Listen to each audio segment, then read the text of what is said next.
Yeah, I really don't know how I feel about this. Dude, video is where it's at when it comes to podcasting. It hasn't been easy for me just to do the audio, let alone video, right? You gotta trust me on this. Who delivers 10 times out of 10?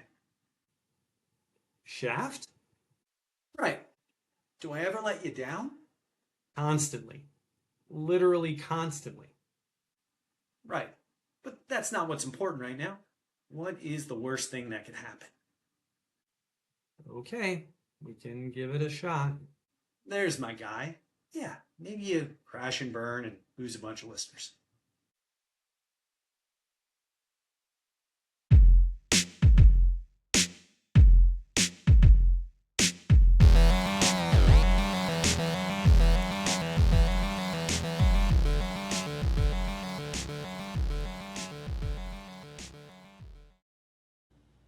Hey there. Welcome back to another 80s podcast. I am your host, Whit, and I really appreciate you joining me. I'm going a bit off schedule here to sneak in a mini episode, which I do from time to time.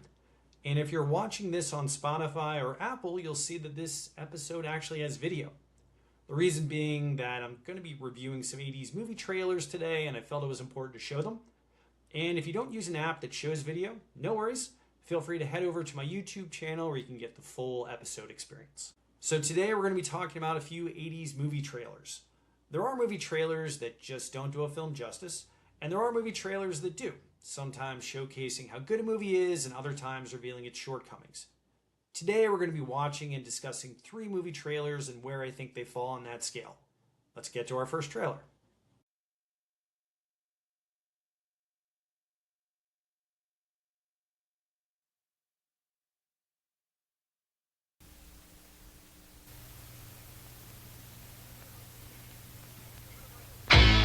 Universal Pictures presents everything you always wanted to do in high school with everyone you always wanted to do it with. Hey, bud, let's party. They're the students of Ridgemont High. Brad Hamilton, the fast food king. I shall serve no fries before their time. It says 100% guaranteed, you moron. Mister, if you don't shut up, I'm gonna kick 100% of your ass. Charles Jefferson, a man with a mission. Oh, gnarly. Linda Barrett, not exactly the girl next door. Awesome.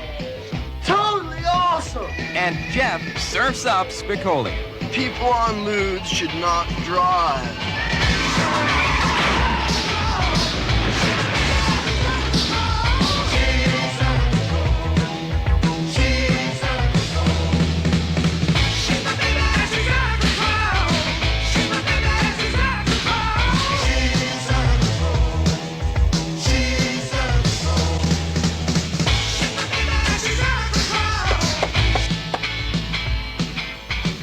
That was my skull. I'm so wasted. See Fast Times at Ridgemont High.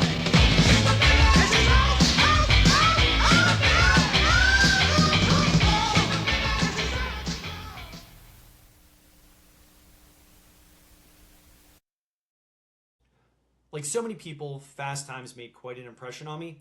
Quick story. I saw this movie for the first time basically by accident in 1983. I was 9 years old and over at my friend Chris's house for a sleepover. We were sitting on the floor of his living room, all ready to watch The Road Warrior, which neither of us had ever seen before. This was playing live on HBO as he didn't have a VCR yet. Just as the movie was starting, Chris's sister, who was about 6 years older, walks in with her boyfriend, grabs the remote, announcing we're watching Fast Times at Ridgemont High, which was playing on Prism. We didn't know what the hell that was, but it definitely wasn't The Road Warrior. After some back and forth, it ended how one would expect. The older sibling won, and we all watched Fast Times. Seeing the Phoebe Cates digital stereo scene is something to behold at any age, let alone when you're 9. I did have to have someone explain to me what Brad, Judge Reinhold's character, was doing in the bathroom, though. Back to the trailer. I'm not going to pretend that Fast Times is the deepest of movies when it comes to portraying high school life. There's plenty of hijinks and racy humor. However, the trailer begins with everything you wanted to do in high school with everyone you wanted to do it with, followed by students instantly disrobing. This trailer comes off as if we're going to watch a carbon copy of Porky's. It's basically just a supercut of catchphrases like totally awesome and gnarly intermingled with some of the gags from the movie. It even fails to highlight Jennifer Jason Leigh's Stacey Hamilton, who, for my money, is the main character of the movie. Now, I'm not naive to think that movie executives really care about trailers capturing the essence of a film. The purpose of a trailer is to get as many asses in seats at your local movie theater as humanly possible. And Porky's was a huge success. The 1981 movie had a budget of about $4 million, and it grossed $105 million in the theaters, which was massive. But this movie isn't Porky's. It isn't the later Private School or Hard Bodies either. As many people know, Fast Times is based on the Cameron Crowe book, where at the age of 22, he went undercover back to high school as a student. Crowe kept a diary about his interactions and what he witnessed in a California high school. This would turn into the screenplay for Fast Times, which is clearly more than just a teenage sex romp. There's plenty of teenage angst, big talkers who come up short like Damone, mild-mannered, awkward kids like Mark Ratner who can come out on top. And there's the previously mentioned Stacey Hamilton, who is figuring out who she's supposed to be. Yes, this movie has horny high school students and plenty of stoner buds in it, yet this isn't your normal high school comedy, as most of them don't take a swing on how unprotected sex can lead to abortion like the pivotal scene in the movie. In my opinion, Fast Times and director Amy Heckerling really were able to make the character seem a little vulnerable, while other movies didn't. And you're not going to get that from this trailer. Side note, Fast Times has my favorite movie soundtrack of all time in terms of actual songs, not scores. To be clear, there may be other movies with a list of songs that are better, but I can't think of a movie where the songs are not only this great, but really resonate, making so many scenes that much better. All right, on to the next trailer.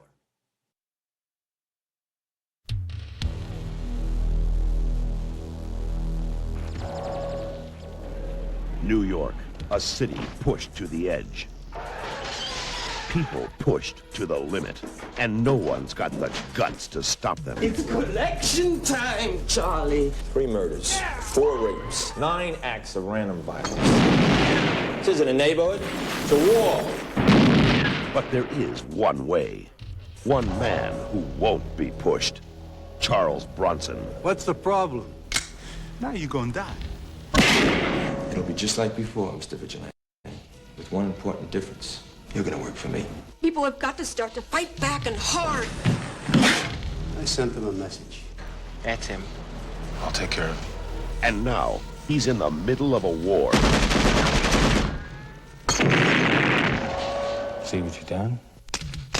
You got me mad.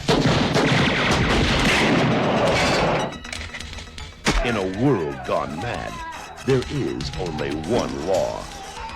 His. Charles Bronson, Death Wish 3.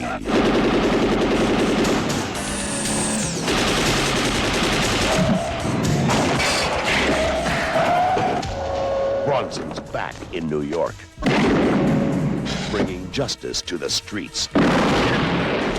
Charles Bronson, Death Wish 3.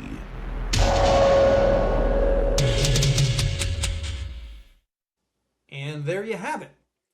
If you've ever wanted to watch Death Wish 3 but just haven't had the time, I've got good news for you. You basically just watched the movie. There really isn't a whole lot beyond what we just watched. Now, don't get me wrong, I'm a sucker for Charles Bronson, with a heavier preference towards his earlier movies though.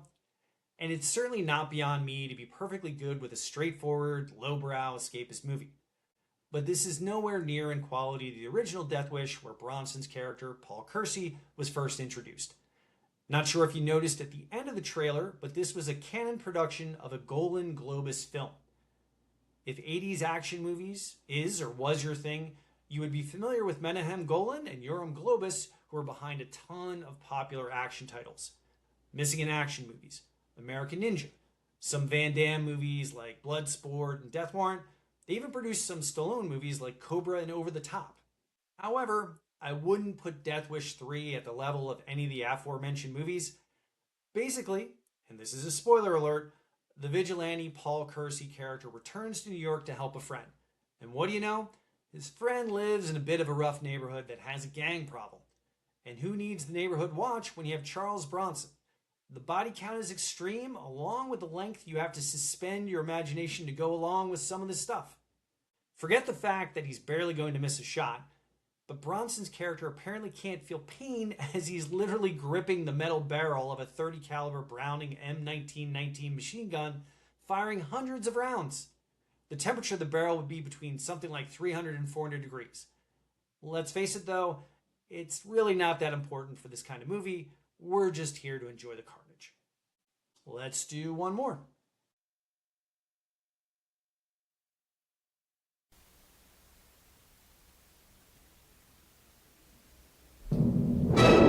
On October 14th, 1947, Captain Charles Yeager shattered the sound barrier, propelled man into the future, and the search began for a new breed of men. Men who were fearless. You've heard about our project. Sounds dangerous. It's very dangerous. Count me in. I got a rocket in my pocket and a roll in my wall. Ambitious. Who's the best pilot you ever saw? You're looking at it, baby. Patriotic beyond question. I just thank God I live in a country where the best and the finest in a man can be brought out. My pleasure to introduce to you America's Mercury astronauts! 7 men who would risk their lives in a hurtling piece of machinery to cross the threshold of space. It takes a special kind of man to volunteer for a suicide mission, especially when it's on TV. Well, the government spends just all kinds of time and money teaching new pilots how to be fearless. They don't spend a damn penny teaching you how to be the fearless wife of a test pilot. They were idolized by the public. Hi, which one are you? Shepard. Oh, yeah? Uh-huh. Well, which one's Glenn? He's the one I want to meet. Heralded by the media. Gentlemen, can you tell us if any of you go to church regularly? As far as church goes, I attend regularly. But behind the image, they were human beings. Human beings with real fears. If anybody goes up in the damn thing's gonna be spam in a can. Frustrations. What happened? He blew the hatch! I did not do anything wrong! The hatch just blew! It was a glitch! It was a technical malfunction! Conflicts. You're gonna think of the broader interests of this program. You're way out of line here! I'm out of line? Yes, sir! I'm running this show here! We'll see about that! Disappointments. Aren't we going to the White House, Gus? Nah. No ticker tape parade in New York? And no Jackie? Pressures. There's another hold from NASA, another delay. What can be going through a man's mind at this moment? Gordo, I have to urinate. No. Tell him he cannot. Say, listen, old buddy. They promise we'll stop at the next gas station. They request that you remain in a holding pattern till then. This is the story of the special few at the very top. The elite brotherhood whose achievements inspired a nation and captured the imagination of the world. These are the men who had the right stuff. They all want to see Buck Rogers, and that's us.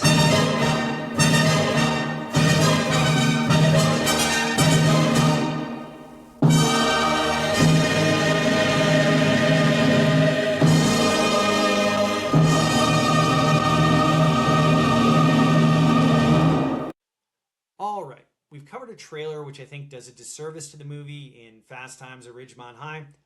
Death Wish 3's trailer was pretty damn accurate, but not necessarily in a positive way. Now we come to the trailer for the right stuff that really delivers on what the moviegoer is going to see.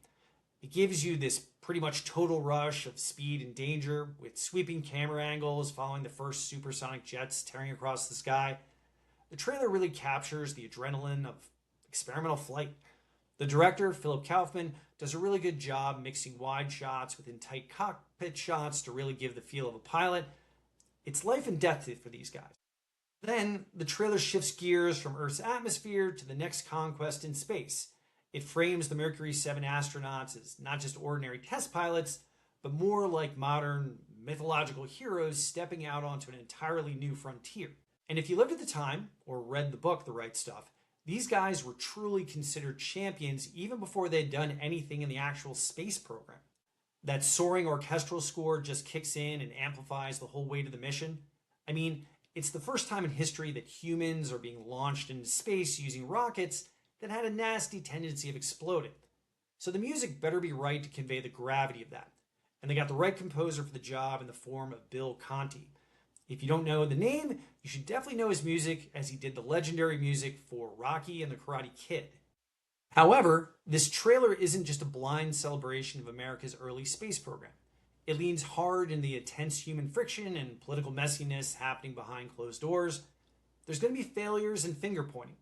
There's questions of who is controlling the mission. Is it the bureaucrats or the proud test pilots who flat out refuse to be treated like spam in a can? And behind those pilots are wives and families who have their own unheralded burdens in this space race. This trailer really could have just been a slice of American pie and portrayed the movie as America at its best. Instead, it made sure to include the blemishes that come with such an endeavor. It even added some humor, which is pretty prevalent in the movie, as the early years of NASA certainly made some comical errors. The trailer for The Right Stuff matches the tone of the movie and really does the trick in capturing its greatness. And there you have it. A mini episode with 3 80s trailers with 3 very different feelings, all in my first episode that included video. Coming up next, unless I sneak in another mini episode, are episodes on the 1986 masterpiece Aliens with my friend Dustin, along with an episode discussing the colonial theater and 80s movies with my friend Dan.